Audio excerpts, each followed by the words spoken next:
Morning. ഞങ്ങളിപ്പോൾ ചായ കുടിക്കാൻ പോകുക കേട്ടോ. അപ്പോൾ ഇന്ന് ചായ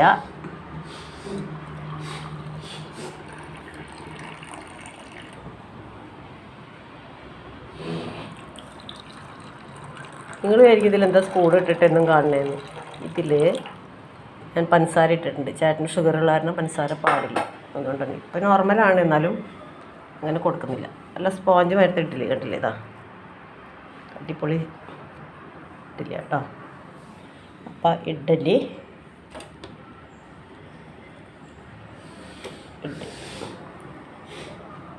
നാലെണ്ണം.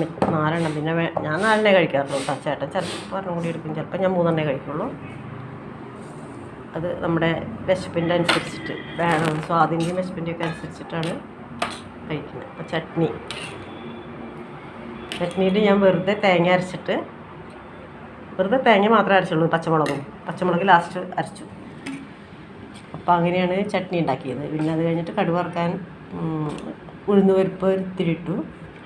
പിന്നെ പച്ചമുളകും ഇതൊക്കെ തന്നെ സാധാരണ എല്ലാവരും ഉണ്ടാക്കണ മാതിരി തന്നെ. പിന്നെ സാമ്പാർ ഞാൻ തന്നെ പൊടിച്ചുണ്ടാക്കുന്ന പൊടിയാണ്. അപ്പോൾ പൊടി ഇനി എപ്പോഴെങ്കിലും ഇനിയിപ്പോൾ കുറേ നാളത്തേക്ക് ഉണ്ട് പൊടി ഇല്ലാത്ത സമയത്ത് ഞാൻ ഉണ്ടാക്കുമ്പോൾ എങ്ങനെയാണെന്ന് കാണിക്കാം. ഇത് ഞാൻ പരിപ്പ് ഒരുപാട് വേവണത് എനിക്കിഷ്ടമല്ല, അതുകൊണ്ട് ഞാൻ കൽച്ചട്ടിയിൽ തന്നെയാണ് വേവിക്കണേ. അപ്പോഴാണ് ടേസ്റ്റ്.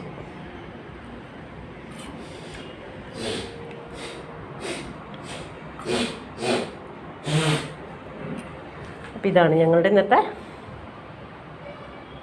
മെനു. അപ്പം ഞാൻ ഒരു കഷ്ണം കഴിച്ചിട്ട് കാണിക്കാം കേട്ടോ. ഇഡ്ഡലി എടുത്തു, ചട്നിയിൽ മുക്കി, സാമ്പാറിൽ മുക്കി,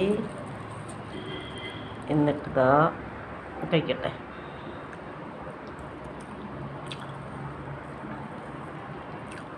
അപ്പോൾ ഇതുപോലെ ട്രൈ ചെയ്യുക. ഇതേമാതിരിയൊക്കെ സാമ്പാറൊക്കെ വെച്ച് ഇഡ്ഡലി ഉണ്ടാക്കിയിട്ട് നിങ്ങളുടെ വീട്ടിലൊക്കെ എന്താണെന്ന് പറയുമോ?